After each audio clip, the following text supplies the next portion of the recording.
I'm Dan Doucette. I was the former fire chief. I'm still a firefighter, but it's an exciting day. I think back in 2006, myself, the former police chief Peter Silver, and Stuart Pratt started an ad hoc committee on the town buildings. It took a while, but it was well worth the wait. We appreciate what the town's done for both departments, give them a state-of-the-art facility and that's safe and provides the right facilities for everybody that comes in here to do their work. With that, I'm not going to be very winded. I'm going to hand it over to Chief Francis, and we'll go from there. Morning, everybody. I'm Chief Francis. I'm your police chief. I've been the chief here since 2019. I've been working here since 1995, and I have to say that there's a part of me that wasn't sure we'd ever get this done, but thank God for the tenacity of our building committee, people such as like Lisa O'Donnell, our fire department, the police department, Brendan Zabricki, our board of selectmen, our finance committee. We have a beautiful state-of-the-art building, and I can't say thank you enough to you, the public that voted for this. I just want to say that we're able to run much more efficiently. It's a beautiful building. We're very appreciative. My offices are, the morale is actually better because of this building. And I'm not very winded, I don't talk a lot, so I just want to say thank you very much. And thank you for coming out and seeing your police and fire building. Thank you.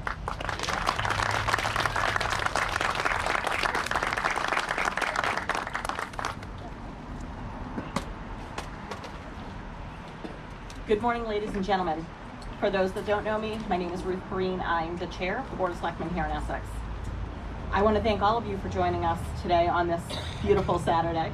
I'm pleased to see so many familiar faces and former selectmen in the crowd. Before we get started, I'm going to ask Lisa O'Donnell to join me. Lisa is chair of the Town Building Committee and former Board of Select Chair. Unfortunately, former Board of Select Chair Andrew Spinney is not here today. I would have asked him to join us as well. Both Lisa and Andrew played very significant roles in every aspect of this project.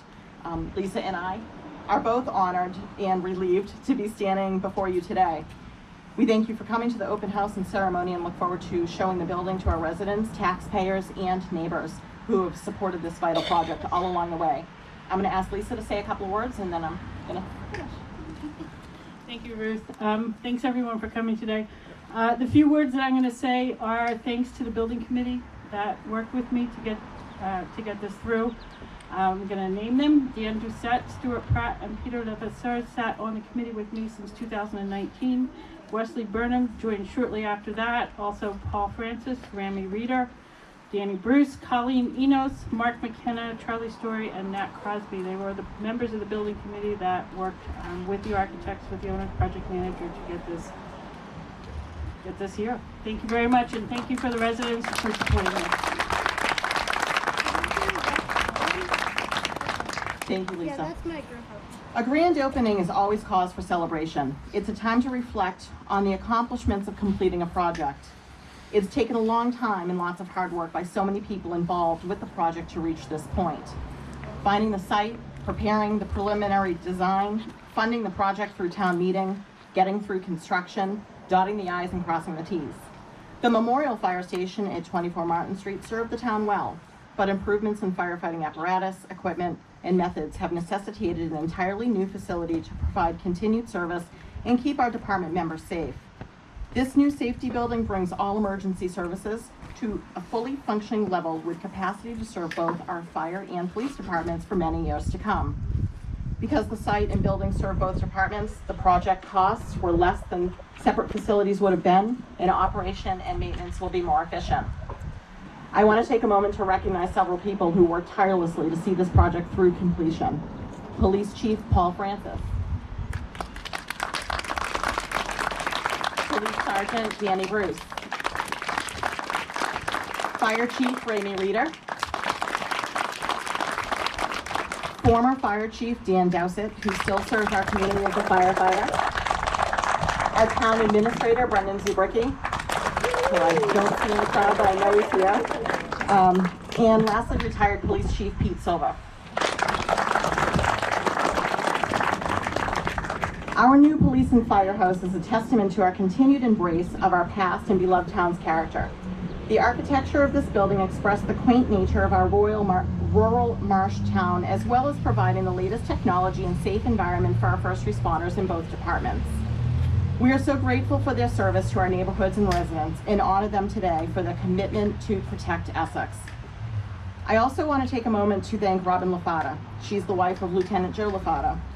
She's taken and developed many beautiful photographs of various places throughout our town. These images capture our unique history of shipbuilding, clamming, and agriculture. These memories have been placed on the walls of the building to remember our history. It's our commitment to always remember our rich heritage as we welcome the future. When we all work together, the possibilities are endless for the inspiring vision of our town. Thank you all, first responders, boards and committee members, and every single resident.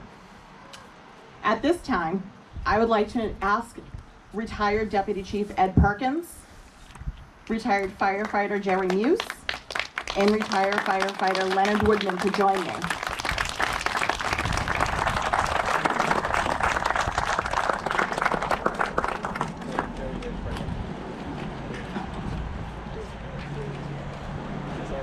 Thank you, gentlemen.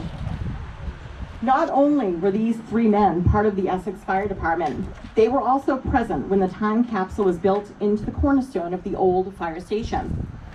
The Gloucester Daily Times article read, on June 22nd, 1950, the cornerstone was laid with simple ceremonies, including a customary depositing of appropriate papers in a copper box sealed in masonry. Ed, Jerry, and Leonard, it's time for you guys to open the capsule.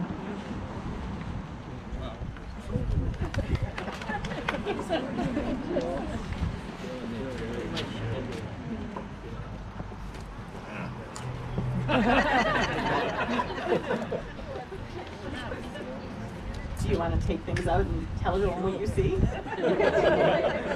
there any mice in there? Any clams?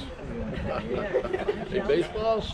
This is a memorial to the late Edward C. Story. Lifelong resident of Essex, died on April 8, 1947 in his 91st year. He came from a long line of Essex residents. His grandfather, Perkins Story, deceased in 1871. I'm not going to go through the whole thing, but I believe he might have had something to do with. I think he was the fund that built the building, right? That's correct. Yeah. Let me see. Edward, being the last survivor, his family succeeded to the estates left to all of them. Living in Essex all his life, he loved his hometown, and for many years prior to his death had conceived the idea of doing something for Essex, which could both be a memorial to his family and also be of definite community service. He thought of making a gift during his life, as he had done in setting up a $25,000 trust fund for the benefit of the First Universalist Society, but abandoned that idea in favor of attending to it after his death. In his will, a certified copy was filed. To the trustees herein named, $20,000 to be held, invested, and administered by them upon the trust and principal of income used and expended by them in the purchase. Suitable memorial to the memory of the family, this memorial to take such form and to be located as my said trustees shall deem wise. It being my request that it shall be appropriate to the memory of my family, suitable to the spot where it is to be located, and of such a nature as to constitute it a definite contribution to the town of Essex. Any balance remaining in the hands of said trustees unexpected after the completion of said memorial shall be paid to the treasurer of the town of Essex, to be held by the town on trust, and the fund used from time to time for care, maintenance, and upkeep of said memorial. In the event that during my life I shall erect such a memorial, this article shall become null and void, and the legacy herein bequeathed shall be canceled and revoked. On the probate of the will, the executors and trustees, Emma L. Painter of Essex and Will Hill, then a sailor and now a Marblehead, were the trustees. So,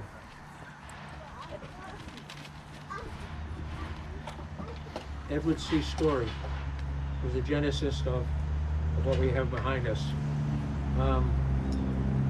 I remember Emma Painter standing in front of the middle doors of the new fire station downtown. And I was standing where the telephone, where the flagpole is now.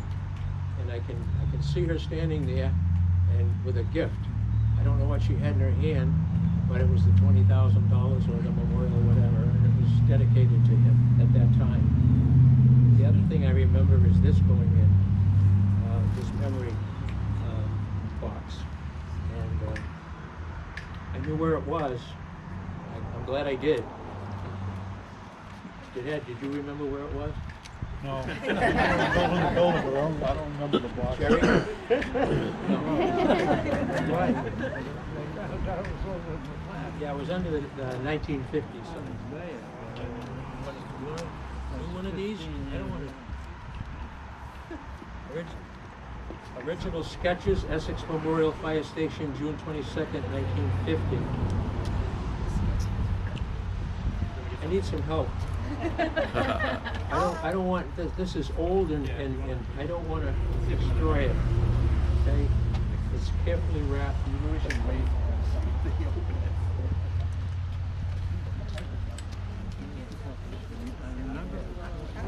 Remember what? Yeah, Jerry remembers that there were newspaper clippings, and here's the Gloucester Times. It actually has more than 4 pages. It's dated Wednesday, June 21st, 1950. How much did it Just the cost, day before, I Leonard? guess. Yeah, what was the price? The price? Yeah, back Any guesses? No. 3 cents. 4 cents. 4 cents. The headline is Navy plane may scour North Atlantic waters in search of mackerel. Maryland high school picnic ends in tragedy. There's some kind of something going on out there. Lay cornerstone for new Essex Fire Station, and there's an article here. Ceremony scheduled for 5:30 tomorrow. Judge Robert Hill will officiate. And it talks about the cornerstone. It's made possible by Mr. Story and so forth. So that will be probably reprinted and put on the webpage, I hope.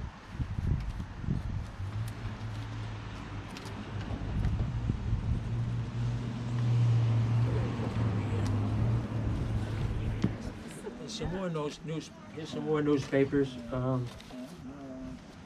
Salem News Radio Log, WEEI, WLAW, WHDH, WBZ, WESX, WNAC, and WLYN. I know WNAC, the Lone Ranger was on at 6 o'clock. Oh, this is great. There's a list of the radio, of what's on the radio, and it's it's not like every hour, half hour like it is today. It was every 15 minutes.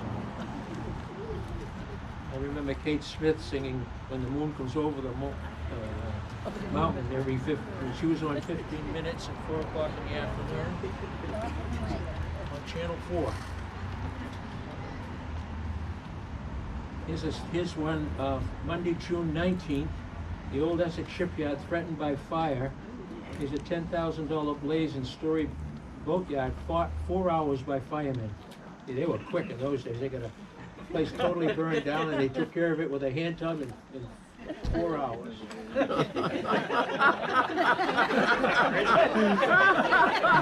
Challenge, baby. Hopefully we won't have anything like that. I'm sure these guys will take care of it. Yeah, that's really nice. Let's hope. I'm sorry? I didn't hear what you said. Here's the Beverly Evening Times. Cornerstone to be laid. See, if we'd opened it, we'd know we had a cornerstone. There's a picture of the building being built and in its infancy. Wow. But it doesn't say that there is going to be a cornerstone will be laid.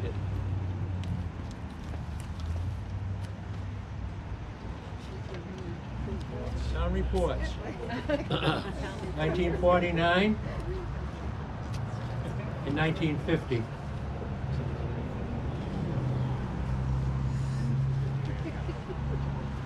I would have sworn in my life that there were some couple of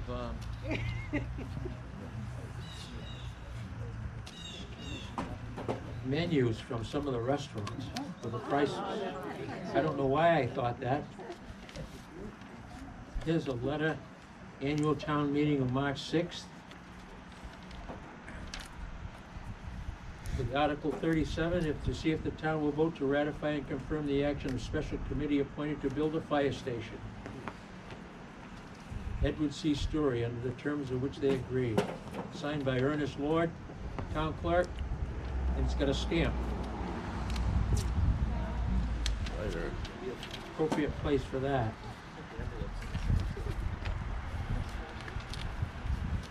This is a letter addressed to Ted Burnham, got a 3-cent stamp on it. June 20th, 1950.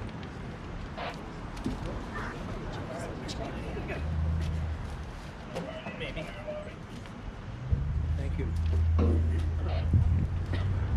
The committee, Ted Burnham, Louis Burnham, Chair and Finance, Elmer Morrow, Emma Painter, Tom Bucci Jr., Fire Chief, Arnold Can, Engineer, Howard Haskell, Engineer. On the death of Howard Haskell, J. Wilbur Woodman appointed.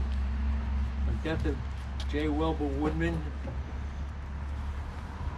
in March of 1950, Hervey S. Burnham. After the 1950 election, Rudolph Foss was chairman of the planning board to fill the term of Elmer Morrow. And here are the offices of the town. The Board of Selectmen all the way down. Town Clerk Rennie Lord, Melvin Buca, Treasurer, Tax Collector Elmira T. Cogswell, and that's how you had to say it. Rudolph Foss, Elbridge Perkins, and John Bucci were assessors. George Levesque was moderator. Teresa Eisenhower, Roland Haskell, Palmer Perkins, Earl Town and Ceola Perkins, Board of Welfare, School Committee, Marjorie Burnham, Roland Joseph, and Lionel Robertov.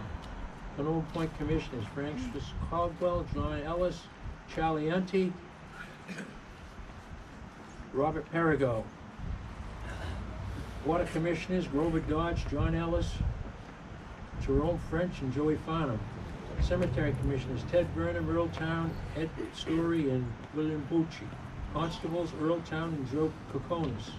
Trustees of the Library, Margaret Story, Frank Buckley, and Leroy Young. Tree Warden was Austin Patch. Oh my gosh, I got a whole bunch here. Any checks in there? I'm sorry? Any checks? No. Board of Health, C. Nelson Hardy, H. Foster Andrews, Ernie Lord, Gus Means, Harvey Crocker. Planning Committee, Rudolph Foss, Arnold Can, Ted Burnham, Charlie Unti, and Sam Warren. I have to say the names of how I knew them. I mean, Charles Unti doesn't sound right to me. Finance Committee, Louis Burnham, Dave Mears, John Morrow, Melvin Buca, Ray Butler, Walter Tinley, and James Jernigan. Memorial Park Committee, Bill Eisenhower, Roland Haskell, Charlie Mulcahy, and Ted Burnham. Board of Registrars, James Hawley, Roland Dutcher, Hester Elmquist. Clam Commissioner, Frank Loucher, Fred Lane, and Louis Menadas. Fire Engineers, Tom Bucci, Hervey Burnham, Leo Doyle. Chief of Police, Earl Town. Superintendent of Streets, Austin Patch. Town Accountant, George Jones, Ralph Haskell, Veterans Agent. Town Keeper, George Elwell. Sealer of Weights, Ernest Dowsett. Moth Superintendent, Austin Patch. Inspector of Animals, Gilman Elwell. Inspector Slaughtering, Osmond Babson. He was a doctor of animals. Surveyor of Lumber and Surveyor of Wooden Park, Dave Mulcahy, Dana Story. Wilbur Coswell, and Harbor Master was Fred Person.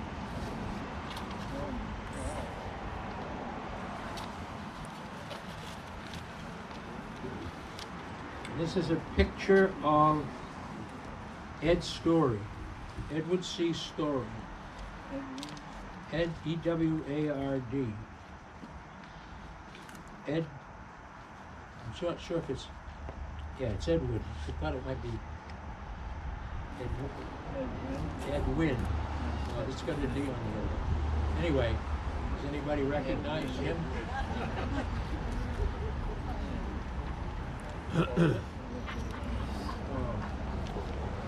about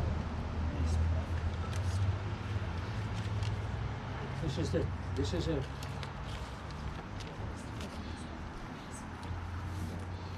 they thought of us, they didn't lick the envelope. They just touched it in the center. There's Article 1 to hear report of a town official any in the town and take action thereof. And this is for $500 for the repair of the fire department to get it started. Nominated by nomination Ted Burnham, 3 engineers, fire department, chairman of finance board, Louis Burnham, and so forth. And this is also stamped. So basically, this is the official pages that had to be printed and taken care of in order to build the fire station. I'm sure you probably had to jump through many more hoops to do this one, right? Oh, yeah. Call up Ted Burnham and say, we want a new fire station. He'd say, okay. That's awesome. See if the town will vote to accept the gift of $20,000, which they did. And it reads on that all of the motions and so forth, that the sum of $26,500 be raised and appropriated for the purpose of constructing and equipping the fire station. They probably had to do that and then take care of the gift afterwards. I'm guessing.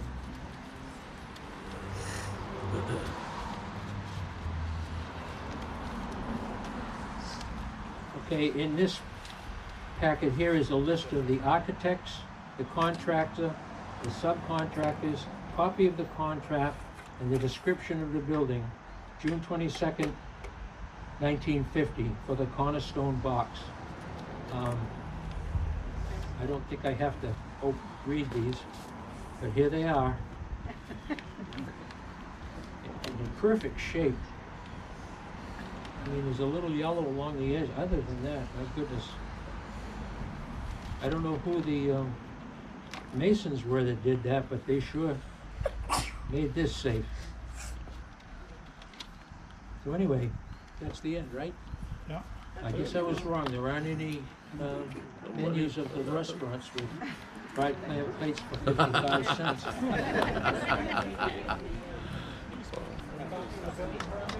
Thank you.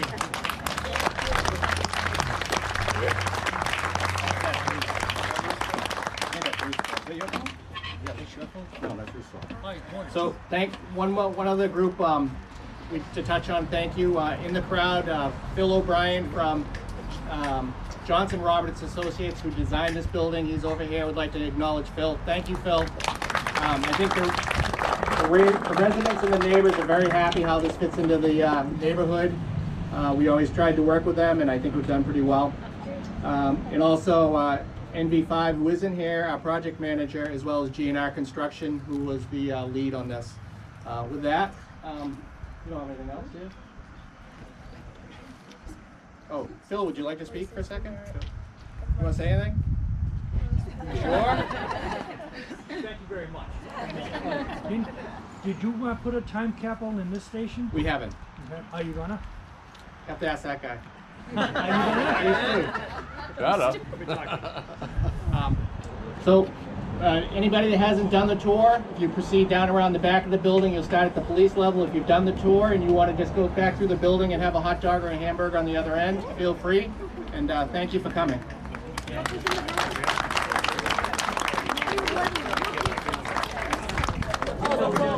Good job, Chief.